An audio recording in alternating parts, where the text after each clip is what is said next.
Olá, seja muito bem-vindo ao Isto é em Tóquio, segunda edição, o programa que mostra para você tudo o que vai rolar com os atletas brasileiros nos Jogos Olímpicos de Tóquio.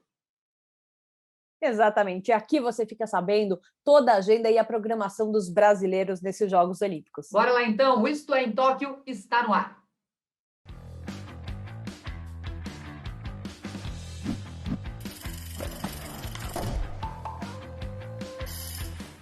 E o Isto é em Tóquio é um oferecimento da XP Investimentos. E aqui é o seguinte, a gente faz uma curadoria para trazer os principais eventos, para você saber exatamente o que você tem que assistir e se planejar. E, obviamente, que a gente tem uma análise também com o Antônio Carlos Duarte, o nosso comentarista, falando sobre os desafios dos brasileiros nos Jogos Olímpicos. Tudo bem, Dudu? Olá, Helena, olá, Camila, e hoje vamos ter muitos desafios, né? Hoje, começando aí a partir de 7, 8 horas da noite, depois vamos ter ao longo da madrugada, tem de manhã, enfim, tem muita coisa boa, tem muitos esportes interessantes e, quem sabe, com medalhas na vela, né? Mas isso a gente fala daqui a pouco. Olha, Dudu, a gente tem esperança de medalha em outro esporte também, porque daqui a pouquinho a gente vai ter o Bruno Fratos nas águas japonesas disputando a natação. O brasileiro é uma grande esperança de medalha para o Brasil.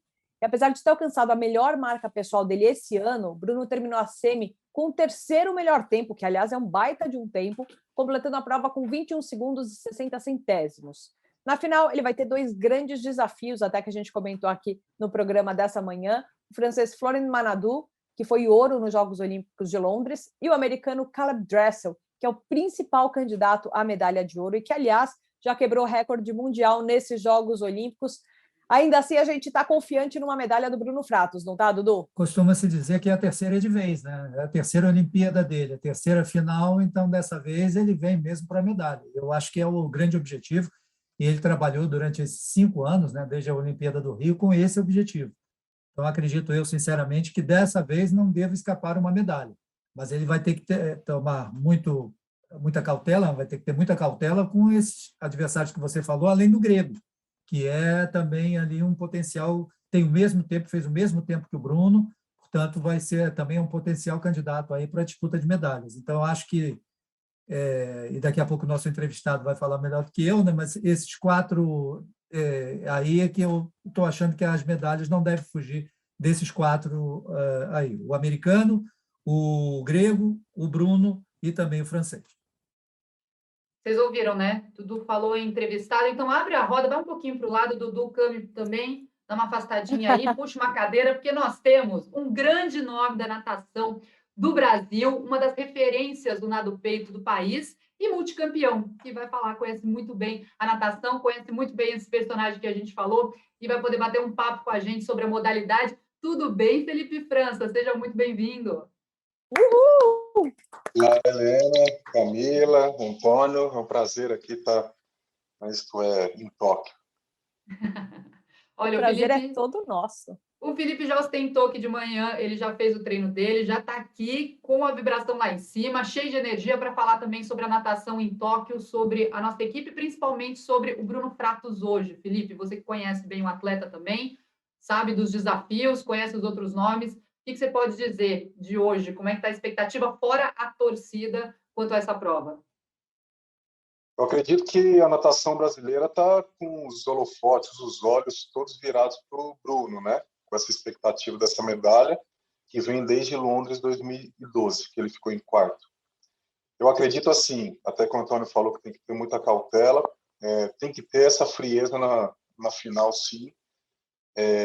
Eu acredito que ele não precise pensar muito no resultado em si, só muito mais na saída dele, na transição, que é o início do nado dele, que é o mais complicado dentro de toda a trajetória da carreira dele. O final de prova dele, biomecanicamente, já está comprovado que é muito forte. Então, eu conquistei alguns mundiais também, campeonatos mundiais e outros, pan-americanos também, prestando muita atenção no início da prova, porque no final a gente sabia que eu conseguia ter essa consistência. E o dele precisa ter esses 15, 20 metros iniciais e não sair muito atrás. E aí sim, eu tenho certeza que a medalha vem. Agora, Felipe, a gente sabe que você é um atleta super experiente aí na natação, o Bruno também é. Eu estava vendo uma entrevista em que você fala da ansiedade, do controle da ansiedade. Eu acho que toda a experiência que você teve te ajudou a trazer um pouco desse controle emocional. E eu diria que esses Jogos Olímpicos, eles têm sido muito relevantes nessa questão do emocional. A gente viu, e a gente comenta sempre aqui a respeito da Simone Biles, que trouxe essa questão de abrir mão de disputar as finais para poder se poupar psicologicamente falando. Eu queria que você falasse um pouquinho sobre essa pressão psicológica que tem um atleta quando ele chega lá como sendo um dos favoritos, que é o caso do Bruno. Como é que se trabalha isso? É um trabalho muito mais de longo prazo do que agora, de imediato, nas finais, já praticamente, dos Jogos Olímpicos, né? Sim, Camila, eu acredito que ele teve bastante tempo para treinar isso daí também, para realmente ter essa frieza na final olímpica, porque ele acreditava bastante, a gente tinha expectativa que ele ia para essa final olímpica, então ele teve tempo para treinar isso daí. Então, eu acredito que é simples, né? Ter essa frieza, não pensar simplesmente no resultado, eu quero o terceiro, preciso do segundo, quero conquistar o primeiro. Não, é chegar lá, fazer aquilo que treinou, do jeito que ele fez a eliminatória e a semifinal. Né? A gente não sabe como estava o coração, a ansiedade dele. Eu já passei por diversos campeonatos que a ansiedade me pegou, sim. Tanto os que eu conquistei medalha de ouro, prata e bronze, e aqueles que eu fiquei fora do pódio, e tem aqueles que eu não fui, como essa Olimpíada de Tóquio. Eu tive muita ansiedade, fiquei muito nervoso na seletiva olímpica e, infelizmente, não conquistei o índice para ir para Tóquio. Ainda há possibilidade de ajustes para o futuro, né? E pensando em Paris 2024, que já está aí. 3 aninhos aí já está aí. A equipe brasileira teve algumas participações em finais, né? A gente teve a medalha com o Fernando Scheffer, né? A gente teve o revezamento teve na final, enfim, nós tivemos os revezamentos da final, 4 por 100, 4 por 200, tivemos o Leonardo de Deus, tivemos o Gustavo, enfim, está dentro mais ou menos daquilo que era o planejamento da natação brasileira, ou você acha que faltou um pouquinho mais? O Léo quase beliscar, né? Ele foi sempre nas eliminatórias, na própria semifinal fez os melhores tempos, perto, né, dos melhores tempos, depois não conseguiu chegar ao objetivo da medalha. Ficou um pouco aquém, na tua opinião, Felipe, ou está dentro do esperado para a equipe que foi para esses Jogos de Tóquio até agora? Evidentemente, ainda faltam provas, mas até agora. Com certeza, Antônio, a medalha do Fernando Scheffer, foi uma surpresa para todos. Não para nós que somos do Minas Tenense, né? Eu treino com ele. Mas eu acreditava muito que, se ele estivesse na final, a única pessoa com maior frieza da seleção brasileira seria o Scheffer. E, assim, com o Sérgio Marques, que já foi meu técnico para o Rio 2016 e hoje é meu técnico novamente, a experiência que o Sérgio tem, né, com certeza fez com que ele pegasse essa medalha. Em relação à seleção brasileira em si, eu tenho algumas críticas e outros pontos benéficos. Eu acredito que fez sim uma boa participação, não foi aquela participação excepcional, mas foi uma boa participação. É muito duro carregar o nome da seleção brasileira, do time Brasil, nas costas por uma final olímpica, por uma Olimpíada. Isso daí é muito pesado. As pessoas que são leigas e aquelas que não são do esporte não entendem muito o que a gente passa no processo, né? E principalmente o que a gente passa dentro da Vila Olímpica e nos minutos antes da gente competir. Tudo pode acontecer numa Olimpíada. Então, eu acredito sim que a seleção fez uma boa participação, mas ficou aquém. Algumas provas ficaram muito aquém do resultado que poderiam dar.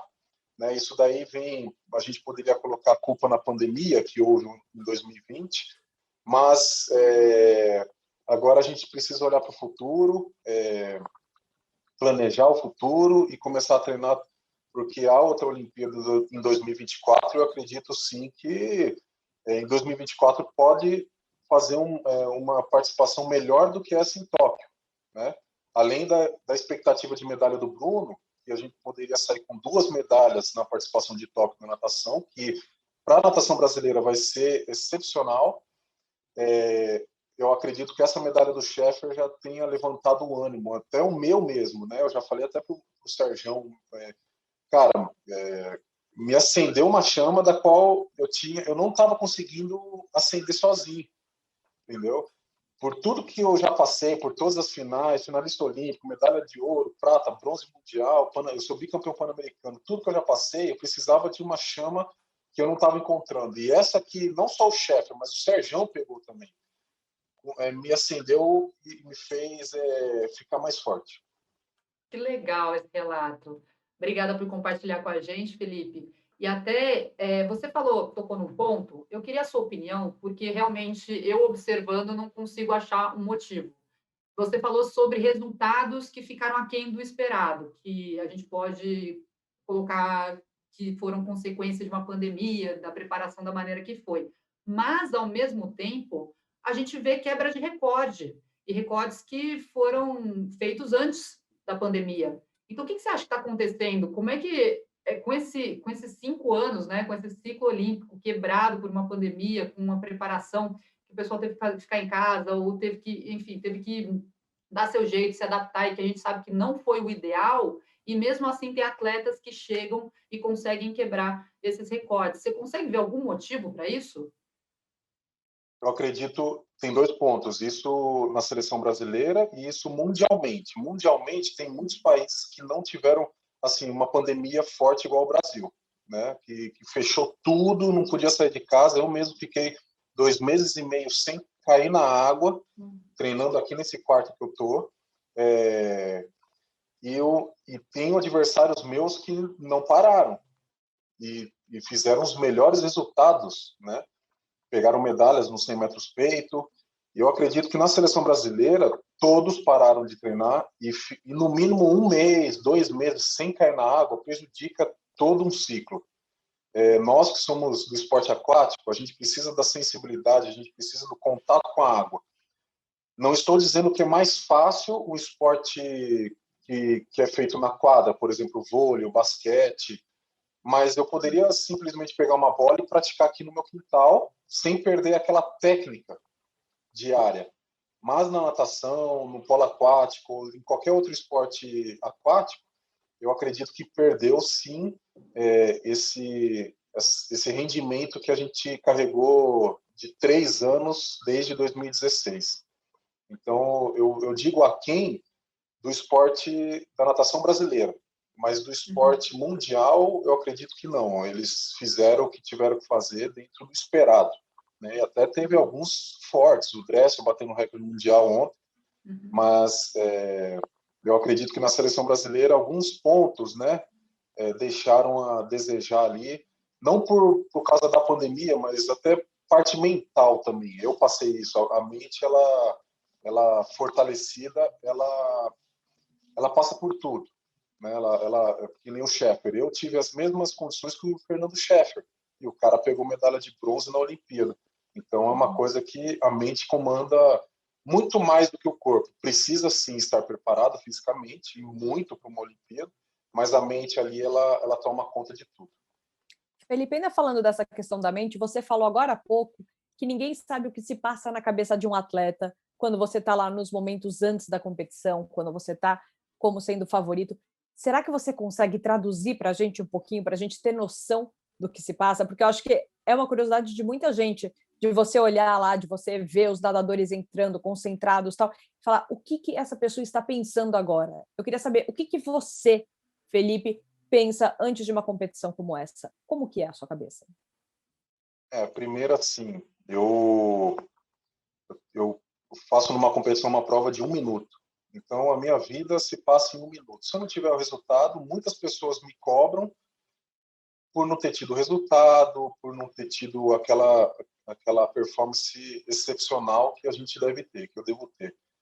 Mas eles não olham, muitas pessoas não olham os últimos 3 anos. Eu não sei de cabeça quantos minutos existem num ano, mas nos últimos 3 anos que eu pratiquei, me esforcei, acordei 5 horas da manhã no frio para treinar, calor também prejudica, então tudo tem que ser adaptável. Então eu acredito assim, A gente está numa situação muito polêmica no Brasil, que hoje a gente fala o que quer e fala o que está pensando sem medir as consequências das nossas palavras. Então, isso daí a gente precisa se blindar.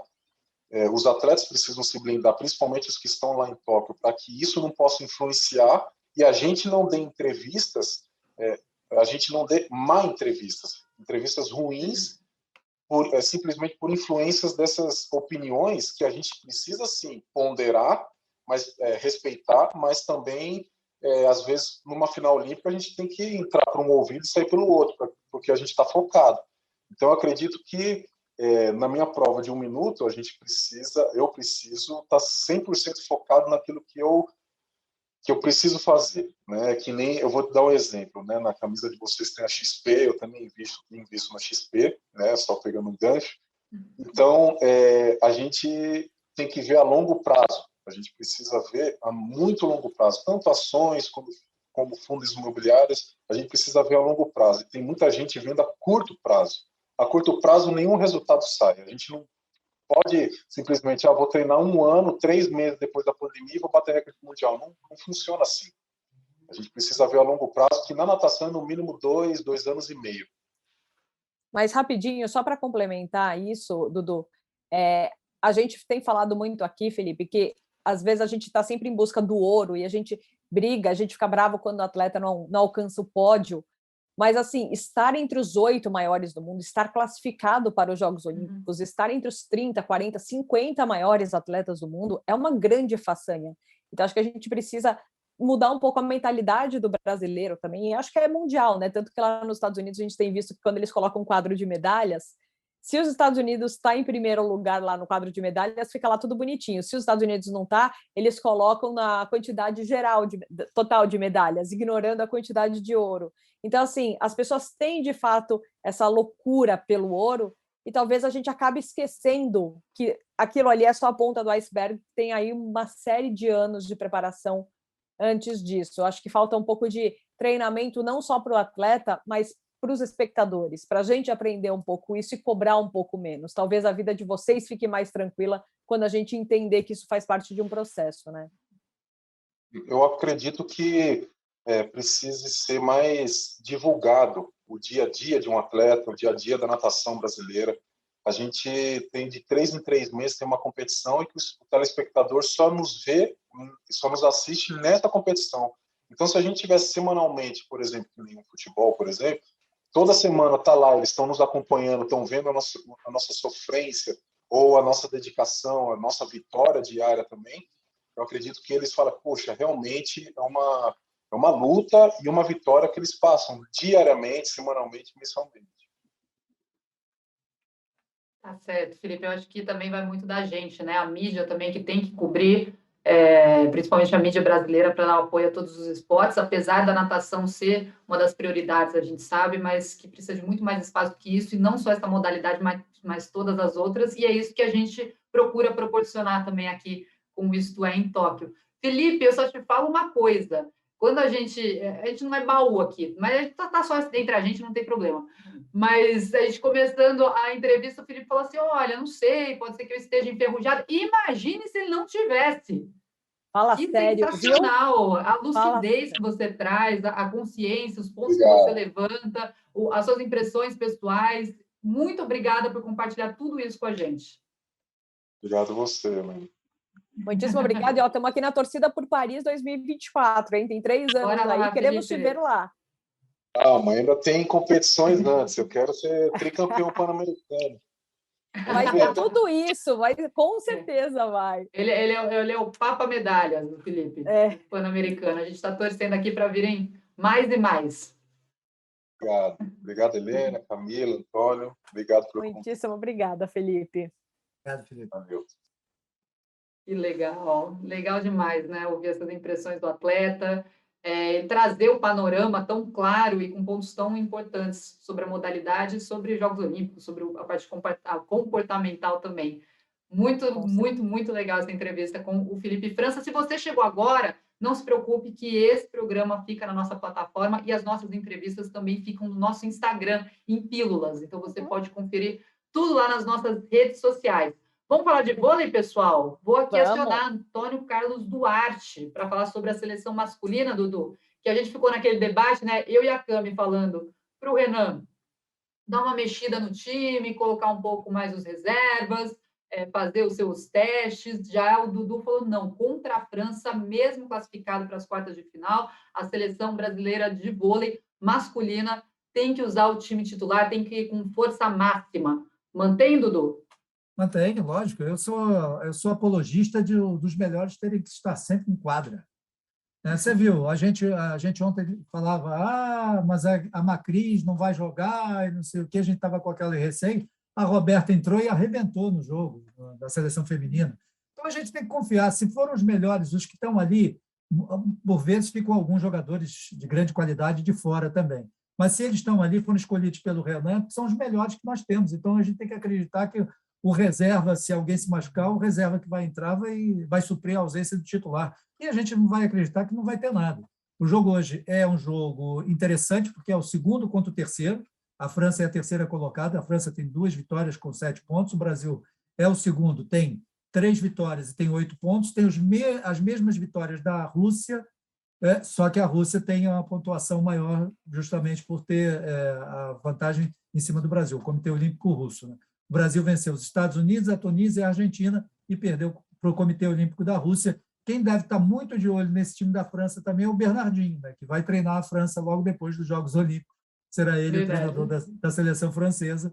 Enfim, mas o Brasil já está classificado, agora é administrar para ver se não pega um adversário muito difícil no outro grupo. Né? 11h05 da noite, só para passar aqui a agenda. Vôlei masculino de 4. Mas, antes disso, vai ter outro vôlei, é o vôlei de praia feminino, porque às 10 da noite a gente vai ter brasileira nas areias. Vai ter Rebeca e Ana Patrícia, que perderam ontem para a dupla americana e se garantiram na próxima fase como uma das melhores terceiras colocadas. E agora vão enfrentar a dupla chinesa Xiaoxini e Wang Fan. As chinesas fecharam o grupo C na liderança e são uma das favoritas ao pódio, um jogo que vai ser bem disputado, já que, inclusive, as chinesas, até o Dudu lembrou a gente, venceram a Ágata e a Duda por 2-0, ainda nesses Jogos Olímpicos, e a gente estava acompanhando tudo, não deu para elas, para as nossas brasileiras, deu para as chinesas. A atenção está grande para esse jogo, né, Dudu? Sim, se a gente tivesse que colocar aqui, como eu gosto de colocar sempre o peso nos outros e tirar o peso dos nossos, eu vou dizer que as chinesas são as favoritas. Vamos colocar o peso nas chinesas, mas, logicamente, cruzando os dedos e torcendo para que elas não tenham essa sorte. Mas as chinesas realmente vêm fazendo uma bela competição, têm 3 vitórias, né? Estão invictas, como você referiu, só perderam 1 set até agora na competição, portanto, vai ser um jogo bem difícil. E depois a gente vai ter a outra dupla brasileira também na quadra, né? A Agatha e a Duda enfrentando a dupla alemã, a Ludwig e a Kozuchi, com campanhas idênticas. As duas duplas, a Agatha e a Duda, tiveram 2 vitórias e 1 derrota, e a dupla alemã também 2 vitórias e 1 derrota. Portanto, vai ser um jogo bem parelho, mas eu ainda aposto que vai ter aí a revanche da Agatha, principalmente em cima da Ludwig, que tirou a medalha de ouro da brasileira na Olimpíada do Rio em 2016. Viu? Exatamente. As duas duplas terminaram em segundo lugar, né? Como você falou, elas vão se enfrentar às 5 da manhã, ou seja, o pessoal vai ter que madrugar, ou então, você fica tranquilo, acorda antes das 9 e vem aqui para o Isto É em Tóquio, primeira edição, porque a gente traz todos os resultados da madrugada, né, Helena? Com certeza. 5h52, um olho no peixe, outro no gato. Tá vendo vôlei de praia? Dá uma olhadinha também na ginástica artística neste domingo, porque tem a maravilhosa Rebeca Andrade de volta. Sim. Ela que conquistou a prata no individual geral, agora ela vai pelo individual por aparelhos. Então, amanhã, a partir de 5h52, nós teremos as finais do salto e barras assimétricas. No domingo, amanhã é domingo, né? Na segunda-feira, estou ficando louca, gente. Então, domingo. Fica tranquila, estamos todos. E barras assimétricas, hoje é sábado, né? Então tá tudo certo. Segunda-feira tem o solo e na terça tem a trave. Todo mundo ligadinho na torcida mais uma vez para essa maravilhosa, incrível Rebeca Andrade. Gente, a Rebeca merece até o coraçãozinho do Dudu, né? A Rebeca o coraçãozinho que só o Dudu sabe fazer. Porque, olha, gente, estaremos de olho aqui, e a gente vai estar de olho também, daqui a pouquinho que vai começar o atletismo, às 9h40 da noite, a gente vai ter os 3.000 metros com obstáculos feminino. Nessa classificatória, a gente tem Simone Ferraz e Tatiane Raquel da Silva representando o Brasil. 5 minutinhos depois, dá nem tempo de pegar o cafezinho que o Alê, nossa voz da consciência, sempre pega aqui antes do programa. Não vai dar tempo dessa vez não, viu, Alê? Porque na disputa da classificatória dos 400 metros rasos vai ter o Lucas Carvalho. E 5 minutinhos depois, de novo, salto em distância, que começa às 9h50 da noite. A Eliane Martins disputa as classificatórias com a nossa bandeira verde e amarela. Vai brilhar. Vamos E também além para a disso, vela. desculpa, Pode rapidinho, no domingo, às 9h15 da manhã, a gente vai acompanhar o Alisson dos Santos, um dos principais atletas dos 400 metros com barreira, na semifinal dos Jogos Olímpicos. Agora sim, vamos falar da vela, Helena? Não, tá ótimo. Já mandou vibração positiva aqui. De olho na vela, então, vamos passar a agenda para vocês ficarem ligadinhos no que está acontecendo com os brasileiros. Então, a partir da 00h15, o Henrique Haddad e o Bruno Betley, no 470 barco de dupla.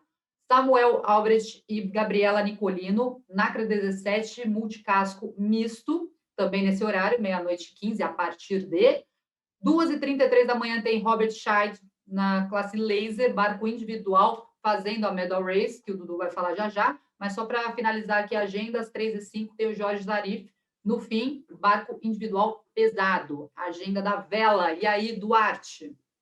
Robert Scheid, né, aí lutando por mais uma medalha olímpica, que seria maravilhoso para ele, com quase 50 anos ainda aí, navegando por esses mares aí, né, em busca de mais uma medalha. Parabéns a ele, é um super atleta, é um orgulho, né, para o Brasil ter um atleta como Scheid.